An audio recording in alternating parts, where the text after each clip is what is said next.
종교개혁자 마르틴 루터는 우리 성경 속에서 야고보서를 빼야 한다 이렇게 주장을 했습니다. 왜 야고보서인가? 야고보서는 그 내용이 성도의 행함을 강조하는 성경입니다. 그런데 종교개혁의 기치는 오직 믿음인데 여기에 반대되는 행함 따지니까는 이 종교개혁의 이치가 사라진단 말이죠.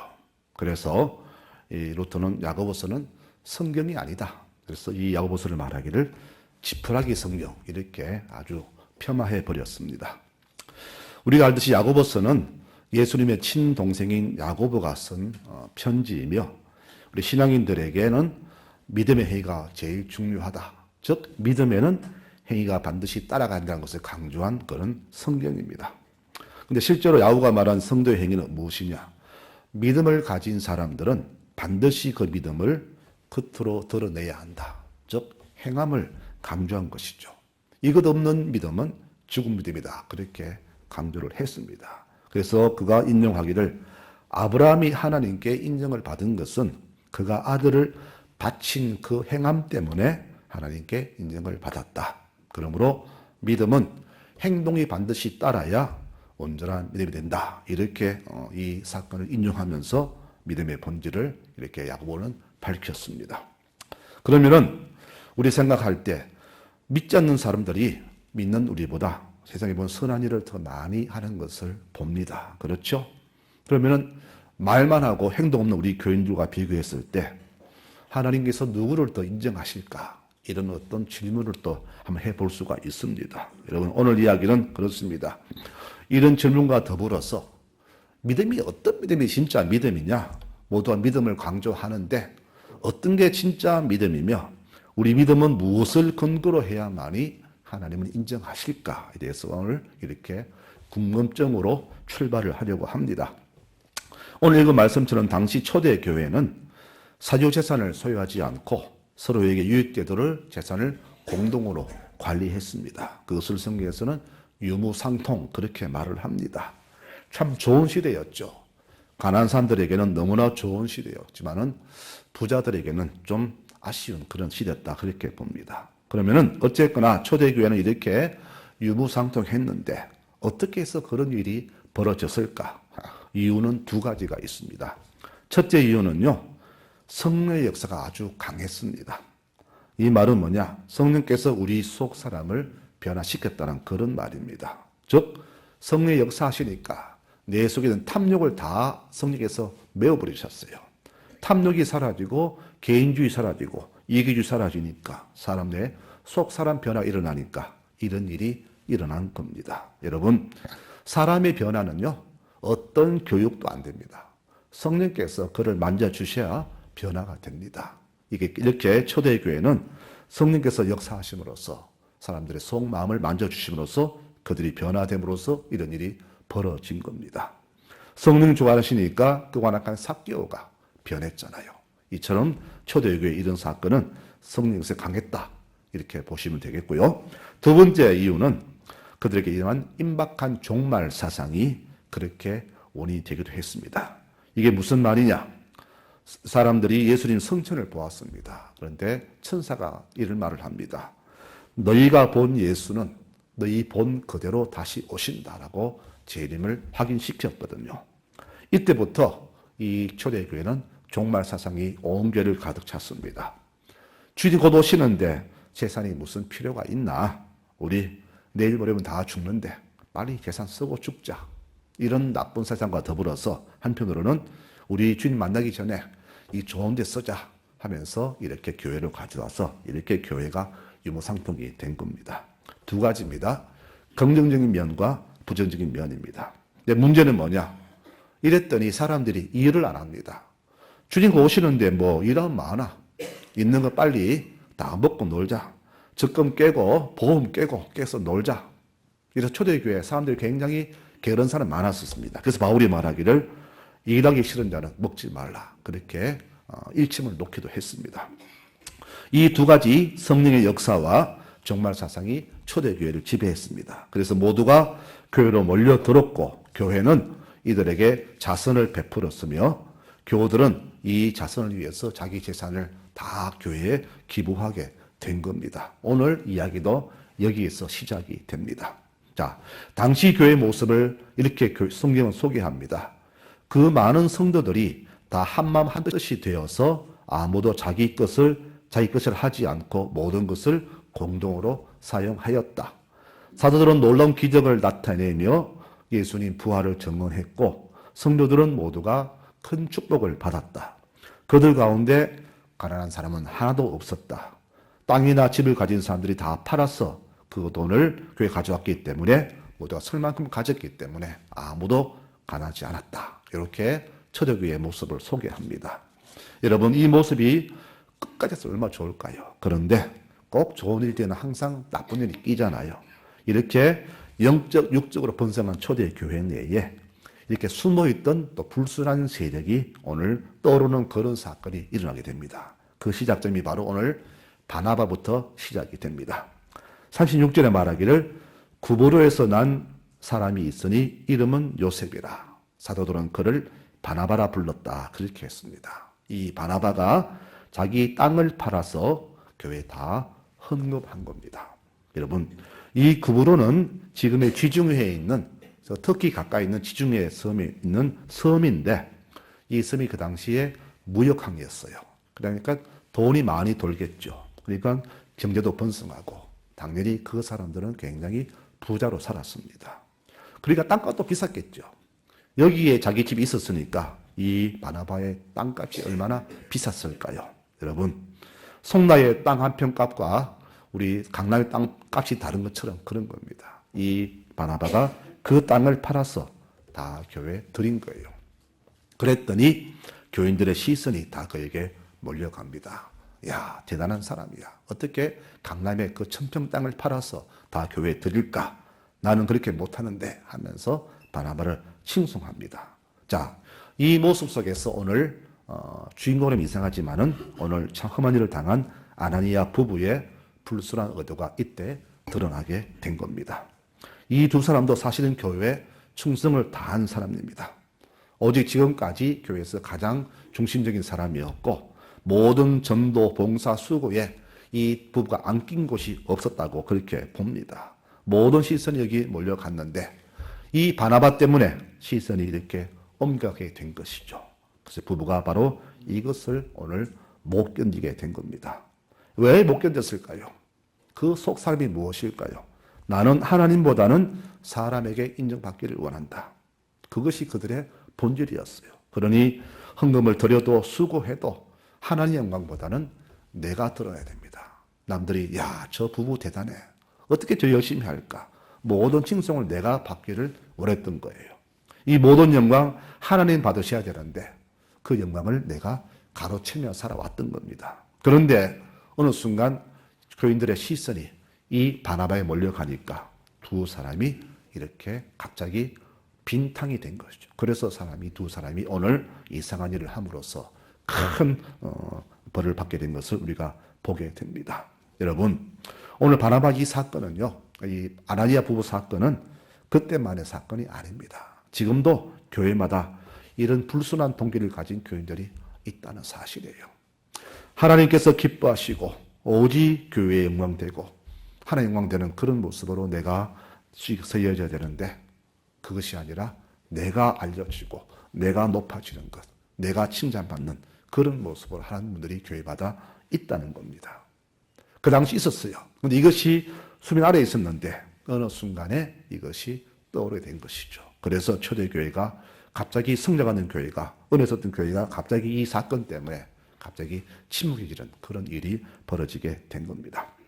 그럼 제가 드린 말씀 중에서 무슨 근거로 교회에 이런 불순한 의도 가진 사람이 있느냐라고 판단하느냐 이렇게 묻는다면은 저는 이런 대답을 하고 싶습니다. 그분들의 사생활을 보면 압니다. 무엇보다 이분들 보면은 이웃과 교우들과의 관계가 그렇게 좋지가 않습니다.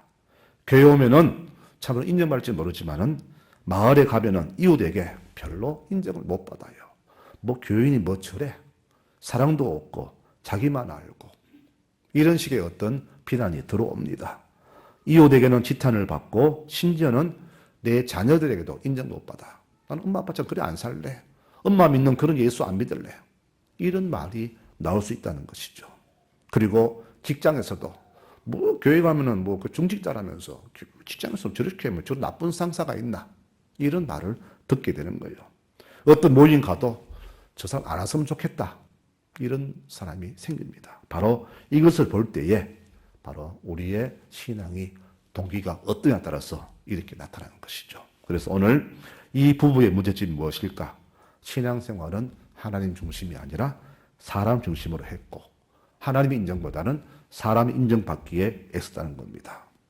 아무도 몰랐었어요.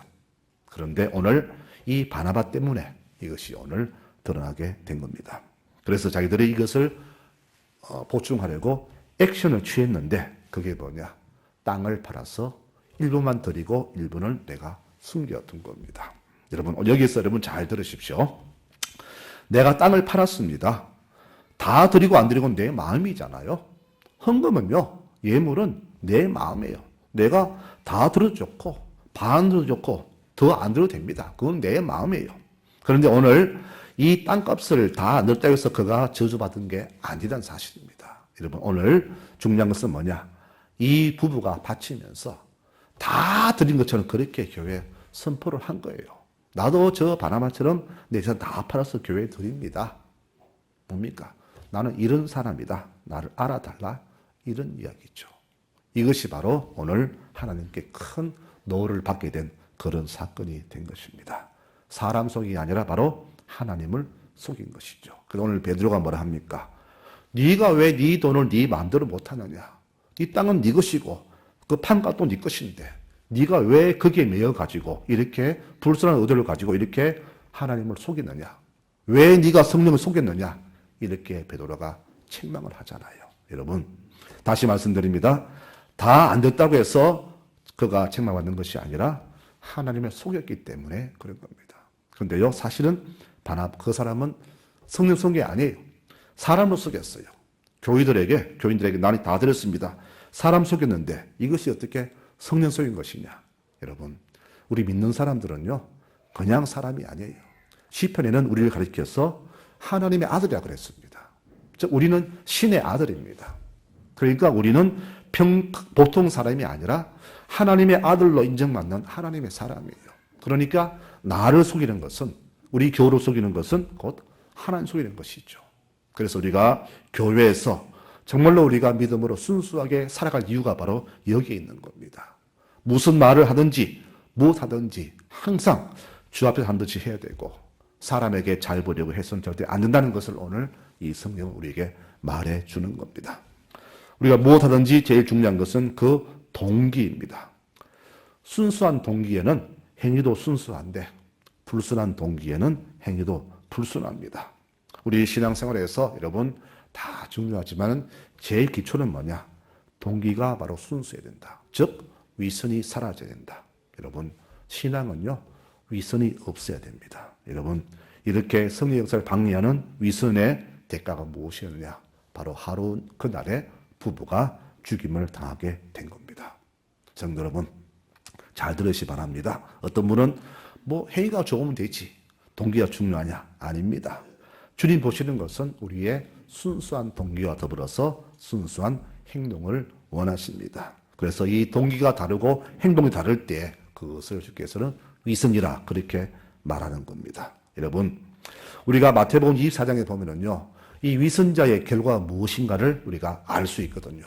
자, 이 4장 보니까 마지막 비유에서 양과 염소 비유가 나옵니다. 오늘 여기에서 오늘 주께서는 염소 무리를 되게 책망하십니다.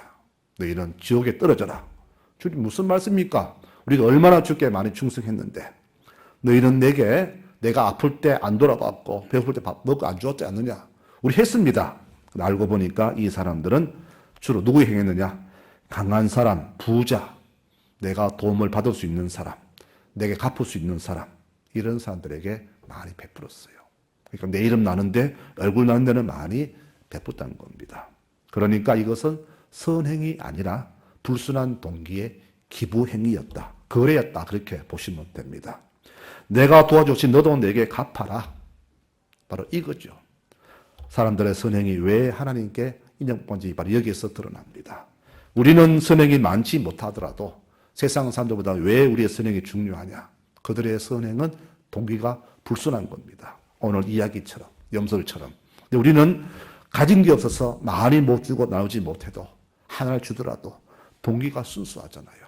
저 사람 내 이웃인데 내가 사랑을 줘야 되는데 나도 어려울 때 돈 받았는데 이런 마음으로 주니까 주께서는 행의 양이 적어도 동기를 보시는 거예요. 그런데 오늘 이 염소 같은 사람들은 그게 아니었다는 겁니다. 여러분, 양들은 누굽니까? 이들도 역시 베풀었습니다. 그러나 그들처럼 많이 못했어요. 가진 게 없어서. 그런데 주로 약한 사람들, 주로 빈자들, 우는 자들을 찾아갔습니다. 준 게 너무 적어서 말을 못합니다. 내가 그거 무슨 말하냐? 그게 뭐 준 거냐? 더 많이 못 줘서 내 든손이 부끄럽습니다. 이 말 소문날까? 오히려 더 부끄럽습니다. 그런데 주님은 우리의 행위를 기억하시다는 겁니다. 네가 이렇게 행했구나. 너가 내게 이렇게 행했구나. 지극히 작은 자에게 한 것이 곧 내게 한 것이다. 주께서 우측의 양들의 행위, 이 순수한 동기를 가진 사람들의 행위를 인정하신 겁니다. 여러분, 이 땅에는 결과만 보잖아요. 얼마나 많이 했느냐 보지만은 하나님 보시는 것은 그게 아니에요. 바로 우리의 순수한 동기의 질량을 보시는 거예요. 네 마음을 내가 받겠다. 네 마음을 보겠다. 바로 이것을 보시는 거예요. 바로 이렇게 동기가 중요합니다. 우리 삶에서 진실이냐 미스냐 이것은 동기에서 나타나잖아요. 신앙인은 바로 세상과 구별된 사람들입니다. 뭐세요? 바로 세상과 다른 생각, 다른 사고, 다른 모습으로 살아가야 할 사람들이 바로 거룩한 우리의 모습이라는 겁니다. 내가 거룩하니 너희도 거룩하라. 세상은 불순하지만은 너희는 순수해라. 세상은 보답을 바라지만은 너희는 그것을 준 것으로 끝내고 잊어버려야 한다. 기억하지 말아야 한다. 바로 이것이 거룩한 백성의 삶의 모습이 된다는 것입니다. 그런데 혹중에 보면은 내가 너한테 해준 게 얼마인데 네가 나를 이룰 수 있느냐, 나를 배신하느냐 이런 분들을 한 번씩 봅니다. 바로 동기가 불순했기 때문이죠. 여러분, 우리 교우들 세상은 그렇다 할지라도 우리 성도들은 항상 순수한 동기로 모든 믿음의 삶을 살아가야 됩니다. 그렇게 사시는 우리 모든 교우들이 되시기를 바랍니다. 근데 그동안 아나니아는 안 그랬었어요. 사람을 속였습니다. 하나님의 영광을 지가 다 가로챘습니다. 바로 그 죄 무섭습니다. 여러분, 우리는 남의 것을 안 훔치면은 죄 없다 그러죠. 나도 모르게 하나님의 영광을 많이 가로채잖아요. 내가 어쩌라고, 내가 교회에서 어떤 사람이고, 내가 무엇했고, 하나님의 영광 내가 가로챈 도둑질 죄 굉장히 많습니다. 몰랐을 뿐이지. 다시는 이런 죄를 짓지 않도록 항상 자신의 마음을 낮추는 교우들이 되시기 바랍니다. 오늘 아나니아가 바로 이 죄를 지었다는 겁니다. 자, 제가 말씀을 맺고자 하는데 아직 전할 말씀 배나 남았는데 일단 말씀 맺고자 합니다. 제가 여러분들에게 당부할 말씀이 있습니다. 우리가 부창부수라는 말이 있죠. 부부가 똑같다. 오늘 여러분 좋은 일에는 부창부수가 되십시오. 그러나 나쁜 일에는 절대 부창부수 되지 마시기 바랍니다. 여러분 오늘 이 부부는 나쁜 일에 부창부수가 되었습니다. 선한 동기를 가지고 순수한 마음을 가지고 주의 사역에 충성하는 부창부수들이 되시기 바랍니다. 여러분 우리가 구약 성경 보면은요 아비냐라는 여자가 나옵니다. 이 뭐 누구냐 하면은 다윗이 우리 광야에서 나발이라는 사람에게 찾아갔어요. 오늘 네가 양들의 지금 바로 추수감사할 때죠. 네가 잔치하는데 우리에게 좀 뭐 달라 했더니 나발이 그 보낸 사람들에게 다윗을 저주하고 쫓아보냅니다. 이 다윗이 화가 나서 이 나발을 멸하려고 갈 때에 아내가 그 사실을 알고 찾아와서 엎드립니다. 내 남편이 무지해서 그렇습니다. 불쌍히 보십시오. 바로 이 아내의 지치로 말미암아 이 가문이 멸절해서 다시금 회복되거든요. 여러분 남편이 부족하면 아내라도 바로 서야 됩니다. 아내가 부족합니까? 남편이라도 바로 서시기 바랍니다. 똑같으면 안 됩니다. 좋은 일에 순수한 일에 정직한 일에는 똑같아야 되지만은 이 아나니아 같은 이런 부분은 되지 마시기 바랍니다. 또 하나 말씀드립니다. 여러분 정말로 정직한 교우들이 되시기 바랍니다. 여러분, 사람 속이는 것은 아까 말씀드렸듯이 하나님을 속이는 행위입니다. 네가 성령을 속이고 그는 속인 적이 없습니다. 그런데 성령의 사람들, 믿는 사람들 속인 것은 곧 하나님을 속인 죄가 된다는 것입니다. 초대교회 은혜가 넘쳤습니다. 사랑과 공의가 넘쳐났습니다. 그런데 이 귀한 평강을 깨뜨린 사건이 오늘 나타나면서 교회는 다시 한번 재정립하게 되는 귀한 교회가 되었습니다. 여러분, 오늘 이 부부 소식을 들으면서 불순한 사람들, 형식적 지낸 사람들, 위선자들 얼마나 떨었을까요? 우리는 날마다 하나님과 사랑 앞에 죄 지으며 살아가잖아요. 그런데 오늘 중요한 것은 교우들이 하나님은 사랑하는데 하나님을 두려워하지 않아요. 이게 어떻게 나타나냐? 하나님은 용서가 많은 분이다. 사랑 많은 분이다. 다 내가 이렇게 해도 용서해 주시고 눈 감아 주실 거야. 이해해 주실 거야 하면서 막 삽니다. 여러분, 하나님을요, 정말로 두려워해야 됩니다. 세상 사람들은 자기들이 믿는 신을 무서워하잖아요. 무서움과 두려움은 다릅니다. 여러분, 우리는 하나님을 정말로 두려워해야 됩니다. 두려움은 하나님을 정말로 공경해야 되는 겁니다. 내가 어떤 곳에 갔는데 그 만난 사람이 굉장히 큰 사람이었어요. 정치적으로, 경제적으로 모든 면에서 다릅니다. 내가 주눅이 들죠. 고개를 못 들고 말이 안 나옵니다. 그때 그 받는 중압감, 이렇게 우리는 이것을 두려움이라 그렇게 표할 수가 있는데요. 하나님께 바로 그런 두려움을 가져야 됩니다. 여러분, 교우들이 함부로 살고 함부로 죄짓고 함부로 말하고 함부로 판단하고 불평불만하는 것은 하나님을 두려워하지 않기 때문에 그런 겁니다. 여러분, 우리 이것을 깊이 새겨야 됩니다. 우리가 정말로 살면서 의식하지 못한 채 짓는 죄가 있다면 하나님을 두려워하지 않는 것과 하나님의 영광을 내가 가로채는 겁니다. 지금까지 그러지 않았겠지만은 이 부부처럼 하나님의 영광을 내가 가로채며 살아왔고 사람에게 인정받고 우리 가문이, 우리 집이, 우리 가정이, 우리 어떤 내가 이렇게 교회에서 이렇게 해왔는데 왜 교회는 안 안아주냐? 이런 모습으로 살아왔다면 빨리 내려놓으시고 주 앞에 회개하시기 바랍니다. 하나님을 정말로 두려워한다면 그렇게 살 수가 없습니다. 말씀을 진짜 맺고자 합니다. 하나님은 무서운 분이 아니라 경외할 뿐입니다. 잠언 19장 23절에 여호와를 경외하는 것은 사람으로 생명에 이르게 하는 것이다.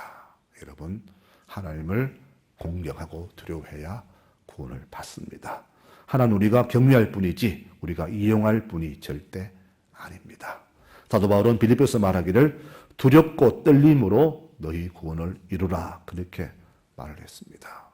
이사야 선지자 성전에 들어갔습니다. 갑자기 하나님의 영광을 보았습니다. 그 순간 꿇어엎드려서 죽은 듯 뛰었잖아요. 내가 죽게 되었다. 그동안 못 느꼈던 두려움, 경외감이 몰려오고 주 앞에서 자기에게 죽게 된 것을 고백합니다. 여러분, 우리 성도들, 지금 모든 교우들이, 이 땅의 교회들이 이상하게 하나님을 두려워하지 않아요. 지 멋대로 삽니다. 이러면 주를 부르는데, 할렐루야 부르는데 그 사는 모습 보면 그게 아니에요. 바로 하나님을 두려워하지 않기 때문에 그렇습니다. 여러분, 우리가 이제 성경 보면은 평생을 주를 경외하며 살았던 사람들을 많이 봅니다. 그 중에 에녹이 있죠. 그리고 다윗이 있었고 동전 2개를 바치고는 부끄러워서 얼굴 숙인 그 과부가 있습니다. 여러분, 이런 분들의 상급이 얼마나 크고 많을까요? 아마 우리가 상상하지 못할 큰 축복이 그분들에게 주어졌을 것입니다. 여러분, 가장 어리석은 자들은 이 땅에서 받고 누리는 사람이고 지혜로운 사람은 하나님께 보상을 받기를 원하는 사람입니다. 어떤 아이가 가게 갔는데 돈이 없어 서 있는데 옆집 아저씨가 얘야 저걸 네가 잡아라, 잡는 방법 내가 사줄게 했더니 가만히 있어요. 빨리 집어 그랬더니 아저씨가 잡아주세요 그랬어요. 내 손으로 잡는 것보다는 아저씨 잡는 손이 더 몇 배나 크잖아요. 여러분, 그렇습니다. 이 땅에서 받는 상급은 내 손으로 잡는 것이지만은 하나님 상급은 몇 배나 큰 상급이잖아요. 여러분, 지혜롭게 살아야 됩니다. 하나님을 사랑하되 그분을 두려워하는 경외로운 믿음, 바로 이런 사람에게 주신 축복은 너무나 크고 상상 이상의 복이 주어짐을 여러분들 꼭 믿으시기를 바랍니다. 우리 교우들 이런 면에서 이 마지막 시대에 지혜롭게 사시기를 바랍니다. 지혜자는 거룩하신 하나님을 진심으로 경외하는 사람들입니다. 이렇게 하나님을 진심으로 경외하는 믿음의 교우들이 되시기를 간절히 축원합니다. 아멘.